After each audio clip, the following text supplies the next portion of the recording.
Hello there. My name's Mike Reimer. Being invited to give this talk on women's lives in late 17th century Kingston upon Hull as part of the Heritage Open Day service. Right, how did this talk come about? It was a few years ago now, following a discussion with Liz Shepherd at the Carnegie Heritage Centre, when it was obvious that more women attended talks than men. I'd got 12 women's probate inventories out of a total of 140 inventories that I'd collected from the Borthwick Institute, which is part of the University of York. And I just wondered what I would do with them. And as a result of that and the discussion with Liz, come up with the idea of having a talk about women's lives in the late 17th century, not just in Hull, but nationally. You might ask what my qualifications are to talk on this subject. Well, what I can tell you is that at home with mum and dad, I had 2 sisters and a brother. When I married, I had 2 daughters and a son. After divorce, I live with a lady and their 2 daughters. I've got 3 granddaughters, and still I certainly am not qualified to speak of women's lives as they see them. What I can do is, during this talk, is introduce you to some of the historical facts existing about women in Hull in the late 17th century. So I intend to cover several interconnecting themes regarding women's lives, including the law, religion, and roles in society.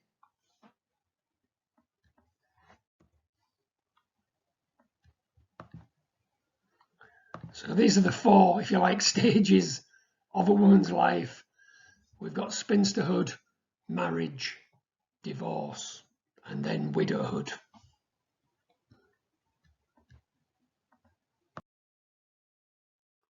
So what was the influences in the 17th century on women's roles in society? Clearly, all women in the main are going to be childbearing. It's a natural biological function, always has been and hopefully always will be. And as a result of that, the majority of women still become homemakers and housewives, whichever term you prefer. Was there a difference between the rich and the poor women in terms of their roles in society? What about sexuality? Clearly, history shows that there has always been homosexuals, lesbians, and how did they get on in their lives in the 17th century? There were various political and religious influences. They're often interconnected. The Puritan influences of the Cromwellian period. Hull was in most part a Protestant town with a Protestant corporation. But having said that, these women would have experienced the Stuart kings and queens, Catholics as well as Protestants. It seems a challenging scenario. These aren't my views. They just attempt to paint a picture using local sources and making occasional comparisons with some findings from Bristol probate inventories. And you could argue that as ever, there will be resonances with both the 20th and 21st centuries that we've lived in. I'm going to use a series of memorials from Holy Trinity, now Hullminster, and St Mary's, to describe how women were viewed.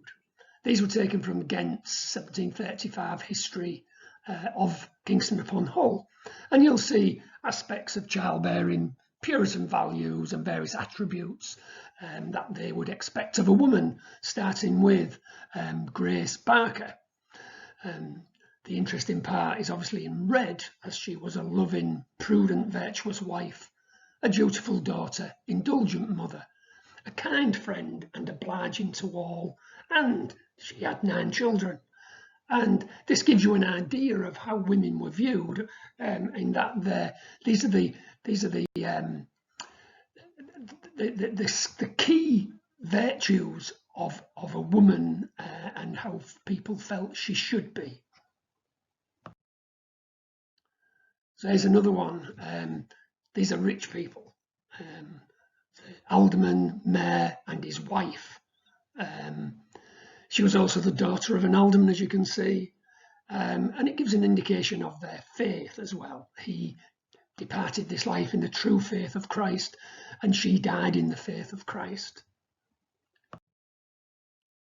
This lady, Lucy Rogers, and she was the daughter of an alderman and a wife of the mayor. She had 17 children. Whether she survived all 17, I'm not sure, it doesn't say. Over to St Mary's Church, and we see a little bit more about the religious aspect in the hope of a blessed resurrection. An interesting Christian name in Philadelphia, and she had 12 children.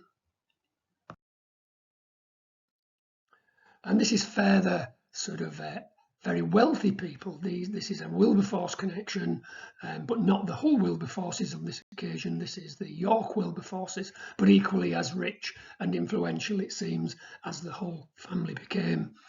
And there she has Mary Wilberforce. She had 14 children. So, 17th century society, what would these ladies have witnessed? Well, the English Civil War, for those who were old enough, would have started in 1642, and Hull certainly played a big part in that, with the refusal at Beverley Gate to allow Charles I to come in and take control of his stores and armaments. He, of course, was beheaded in 1649, followed by Cromwell in the Commonwealth. This then followed with the Restoration with Charles II in 1660, and the Stuarts back again. And then later on in 1688, we had the Glorious Revolution, when James II was overthrown by William of Orange, who with his wife Mary, by the way, James's daughter, became King William III and Queen Mary. And in 1688, or from 1688, Hull celebrated the event with what was called Town Taking Day, when in fact all of the Catholic, the governor and other senior Catholic leaders of the town who'd been appointed by James II were all arrested in a bloodless coup. As might be expected, marriage and sexual morals played a far more important role in society then than they may do today. Until fairly recently, one might say, the basic social and economic unit tended to be a married couple and their children. And in these days, back in the 17th century, this sort of husband's rule over his wife was analogous to the king's reign over his people, a manifestation of the hierarchy that was constituted by God. And further information on the 17th century society, and this is from the New Testament. Women were regarded as the weaker vessel, and they were considered by men, it might be said, as they were there to, the men were in power. Women were considered to be morally and even spiritually inferior to a man, and therefore men had the right to dominate a woman.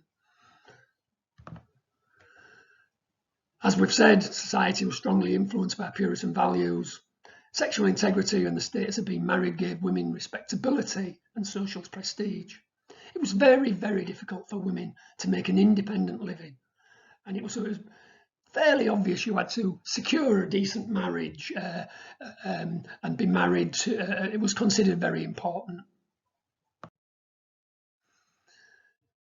First thing, women start off as spinsters. What was it like being a spinster? Well, the rights of a single woman were exactly the same as a single or married man. A single woman could inherit property. They could earn money and keep it and use it themselves. They could exercise agency, that means act independently, and function as legal actors, which means they could take part in court proceedings. They could both give evidence as well as bring matters to court. A single woman could own both real, i.e. property, houses, etc., and personal property. Coming on to marriage, you might be surprised to know that at this time the legal age was 12 years for a woman, obviously a girl, and 14 for a man, a boy. It was even possible to be engaged at the age of 7. Tended to be royalty, nobility, major landowners who would be looking to create some form of dynasty. However, early marriages were rare. Average age of marriage was around 25. If you look into your family history, if that's what you're up to, you'll often find that most of our ancestors, unless you were of the upper class nobility, would have not married until they were age 21, the age of majority. Writers of the time suggested that they should like and respect each other, the prospective partners. They might even love each other, but they should beware of mere sexual fascination and look for inner qualities. The basic requirement for a legally valid marriage was not necessarily consecration in church, but a completion of a contract commonly called spousals, where the vows were said between the bride and groom.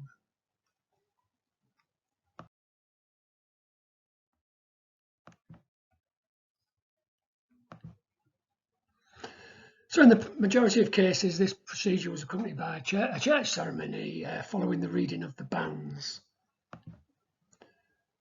Yet if the marriage was concluded without witnesses and not consecrated in church, it still had the same legal validity.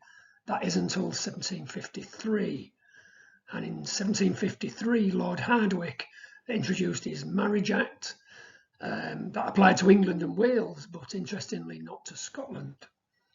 And after this act was brought into force in 1754, it was still possible for people, young people, to go across the border from the north of England into Scotland and get married, whatever their parents thought.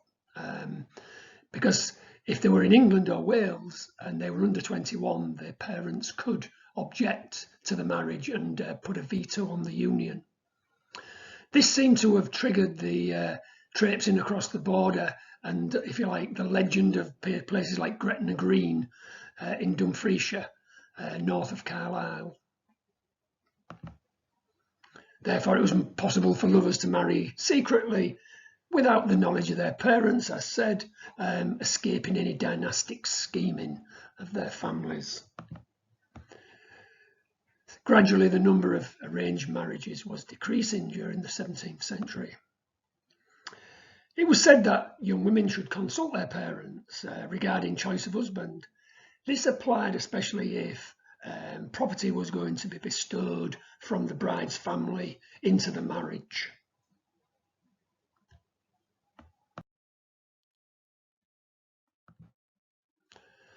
It would seem poorer girls had greater freedom choosing future husbands, but they tended to be expected to ask their parents for their blessing, i.e. that the prospective groom would go and talk to the father of the bride and ask for his daughter's hand in marriage. Whether this tradition sort of emanates from this period or not, I have no knowledge of that. Husbands had a life interest in any real estate, even after the wife's death. This was termed tenancy by the courtesy. All personal property of the brides passed to the husband, absolutely. The only exception being items of personal adornment, jewellery or household goods, such as linen coming from their mother, and this was known as paraphernalia. All the wife's property became her husband's, even inheritance. Any money she earned by whatever means became the husband's, whom she was expected to obey in the custom of marriage at the time. And more of that in the next slide. Domestic violence was tolerated, but only if it didn't disturb the public peace.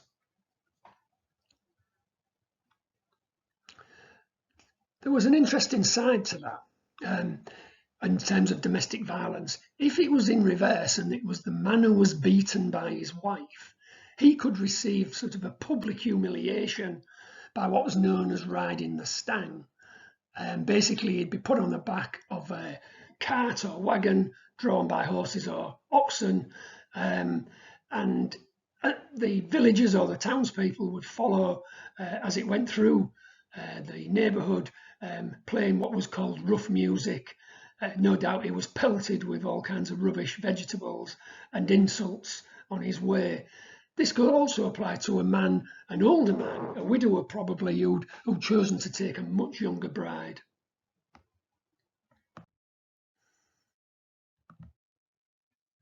So, further to the violence, the domestic violence, husbands and masters are legally entitled to beat and restrain wives, children and servants, as long as they didn't kill them and not disturb the public peace. And husbands equally were entitled to unrestricted access to his wife's body. And this applied, believe it or not, until the late 20th century. In fact, it was 1992 when the concept of marital rape was recognised and criminalised, and finally enshrined in the 2003 Sexual Offences Act.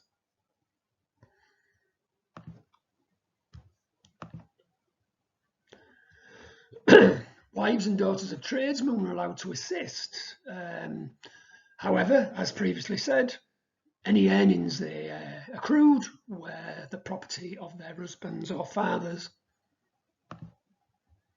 However, having said that, there were trading corporations such as the East India Company where there was no distinction between the genders.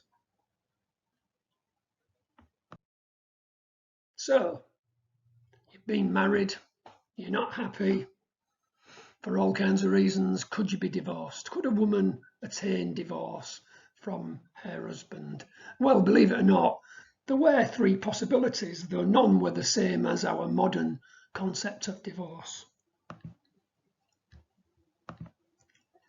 So first of all, we could declare the marriage invalid, stating the bond had been never a proper marriage.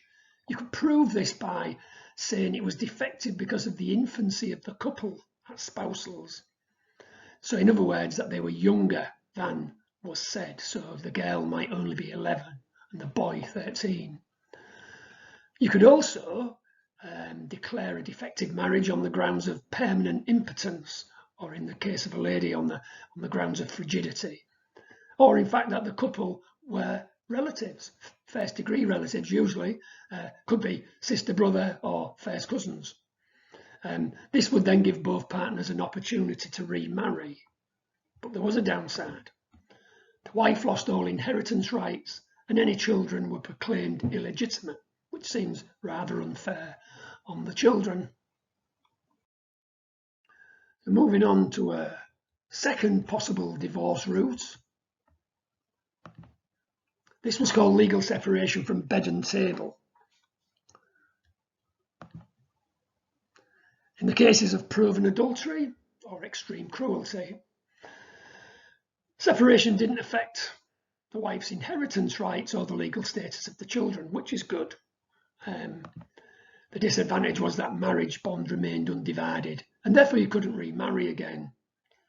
However, I imagine, as today, many people then lived with someone else and probably even had children with that other partner.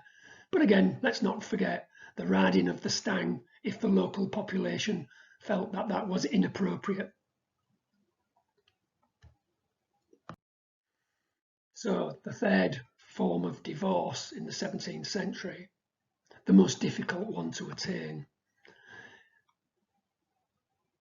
As you can see there, you would imagine, as it's got to be a decision in Parliament, that this was a very difficult route to go down. In fact, it not only was difficult, it was protracted in time and very expensive, probably only available to the wealthiest. By the mid-19th century, there was only 200 people who'd attempted it, and of those, only the 6 were women. So highly unlikely. And we don't get proper divorce established until as late as 1857. In fact, I've got someone in my family, an ancestor in Lincolnshire who in 1871 divorced his wife on the grounds of their adultery. He then went on to live with his housekeeper and they had 10 children. To bring it even nearer to our modern times, it was often still the case that the partners of the divorce had to make a court appearance before the divorce was granted. So divorce has never been particularly easy. So what happens next in the lives of women if they've married and stayed married, their husband dies? We're now into the realms of widowhood. Widows' rights to property were protected. Widowhood probably was a state that it would seem many women were happy to attain, particularly if they'd been in an unsatisfactory marriage. They could inherit property, wealth from wherever. And basically, they retained or they regained the same freedoms as if they were a spinster or as if they were a man. So we move on to probate inventories. Probate inventories are a list of a deceased person's possessions. They included everything in the house, furniture and other possessions, money, debts that were owed to them, their trade goods like shop goods if they had any. And this was part of the probate process, which was managed by the church and not by the state. And often these probate inventories are accompanied by a will, but not always. The widows of Hull were often small values in terms of their probate inventories. Their husbands' wills would often look after their children first, as long as it left the wife with sufficient income after paying his debts, including funeral expenses. One or two I've found in Hull have values over £100. Here we have Rebecca Gower, around £172, which she had in ready money and gold, £120. Now, to put that in perspective, using the Bank of England inflation calculator, in 1751, £100 would have been worth £19,000 in 2013. So £120 was not an insubstantial amount of money.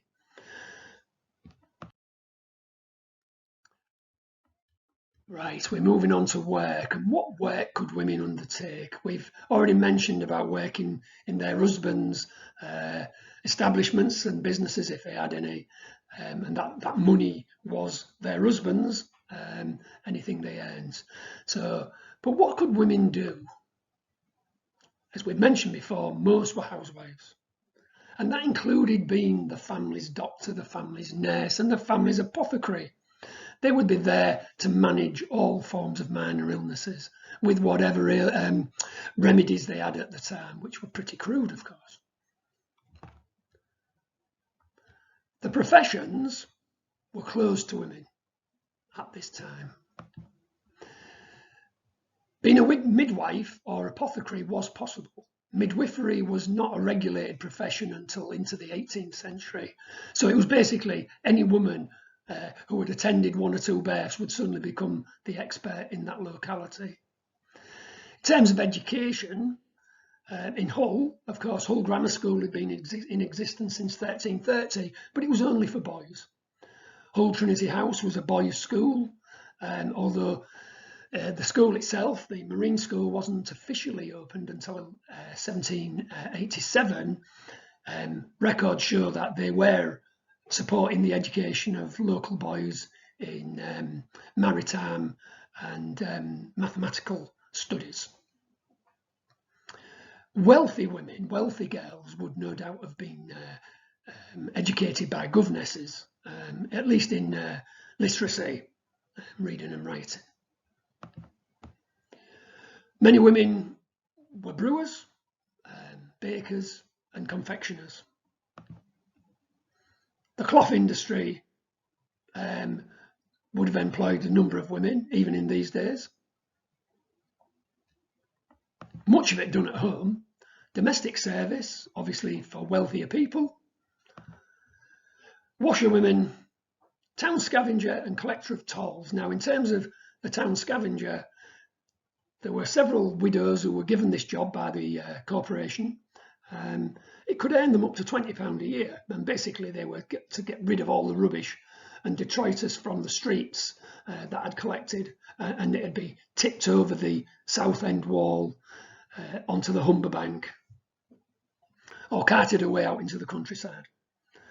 And then other women enjoyed the title of collector of tolls for carts and wains.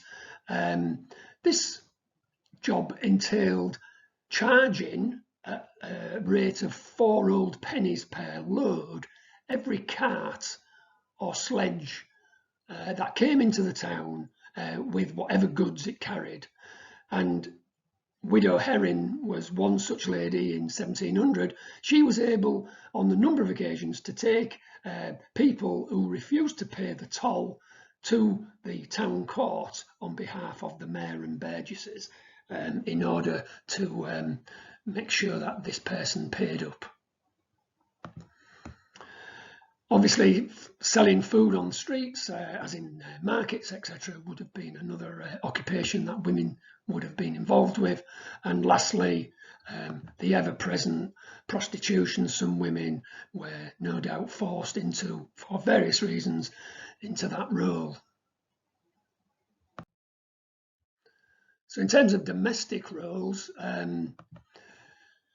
housewives, if she had any servants, would bake bread, brew beer, as it wasn't usually safe to drink water. Even Hull, which had a good fresh water supply from the springs around the town, and we still have, of course, Springbank coming into the city centre. The problem was all this nice, clear, pure water off the Wolds came into town and was then, in the main, contaminated by domestic and industrial waste.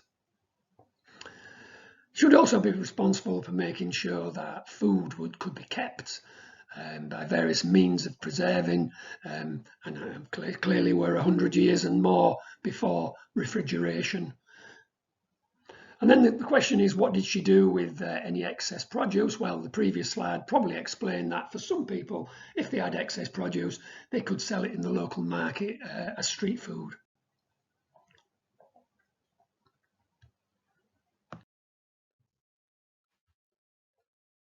Right, now we'll look on to roles in trade. This slide gives you some examples from the 1673 hearth tax for Hull.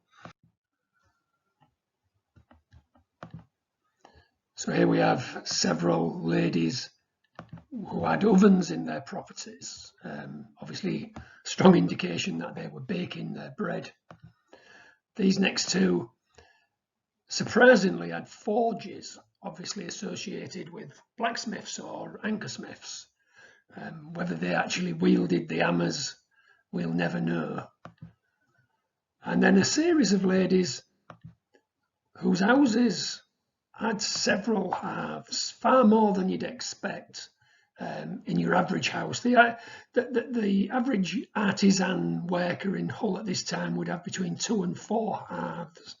And the chances are that these ladies were running inns, lodging houses, B&Bs, as there was a big need for that in a port town in the 17th century.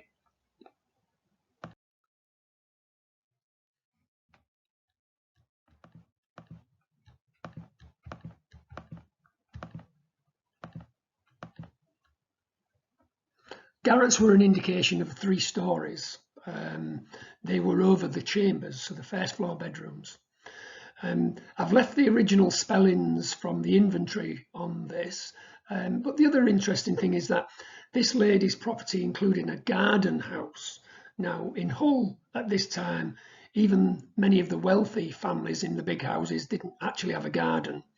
And those that did, and of those that did, very few had garden houses. So this is a substantial house that Mary Kettlewell owned at the time of her death, or at least occupied at the time of her death.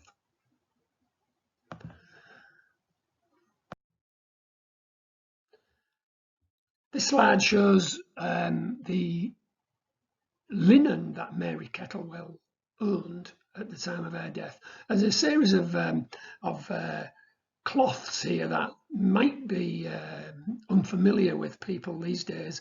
Pillow bears were pillowcases, and a suit of damask would be a very rich silky fabric with an elaborate design, so quite expensive cloth. Diaper refers not to the American modern baby's nappies, but is actually a twilled diagonal parallel ridged patterned cloth that originates from the Belgian town of Dieppe, which was infamous, I guess, for First World War battles. Huggerback was very rough, stout linen used for towels, sometimes for tablecloths. So women's role in the trades. Shopkeeping, many men kept shops, but shopkeeping was obviously a popular occupation for women, and often they had a shop if their husbands were away a lot, so you could get master mariners from Hull off to sea, and their wives would keep a shop which may sell clothing, linen, foodstuffs, a whole range of shopkeeping opportunities in a growing town like Hull. As we've seen from the half tax return, quite a few women were bakers. Even manufacturing, we have Catherine Mangy. Catherine Mangy inherited her husband's business, Edward Mangy, a well-known Hull gold and silversmith. Their son continued the business as well. But Catherine initially ran the business after the death of her husband. What we don't know for sure is whether or not she actually made any of the articles. There aren't too many of the silver and gold articles remaining, and they're very rare. We're not sure about blacksmiths. Clearly, two women in the half-tax returns had forges. Had they simply inherited their husbands' businesses and employed blacksmiths, or did indeed any of them actually wield the hammer on the anvil? We'll never know, I guess. Other roles, well, particularly the use of money, particularly for widows. Any money that the widows managed to inherit from their deceased husbands, often they put this money out as bonds and mortgages. There's one of the widows in Hull, Margaret Balk, had £100 value in her inventory, but of that £30 was in ready money and £43 was owing to her in bonds. So clearly a woman who used the money, putting it out of interest. Things like leases, so the ferry across the River Hull, which was managed and owned by the corporation, but they would put a lease out on that ferry. Now, we know that two widows, June Nelson and Elizabeth Standage, took a third each in this lease, along with a cooper called Hugh Bamborough, and they took this lease out for 21 years, so they were putting their money to use. Clearly, having cash in hand was very common, because if you're keeping a shop or you're running an inn or a lodging house, that's how you're going to be paid.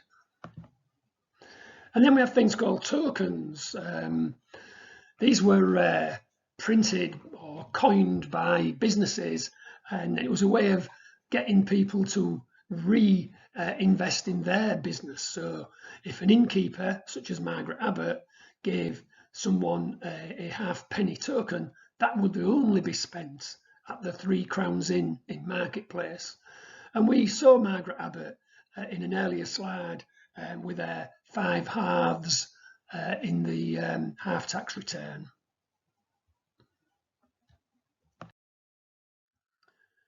Just a couple of visuals here in terms of rich and poor and dresses among women. Bottom right hand corner, clearly a woman of some wealth with a very fancy dress.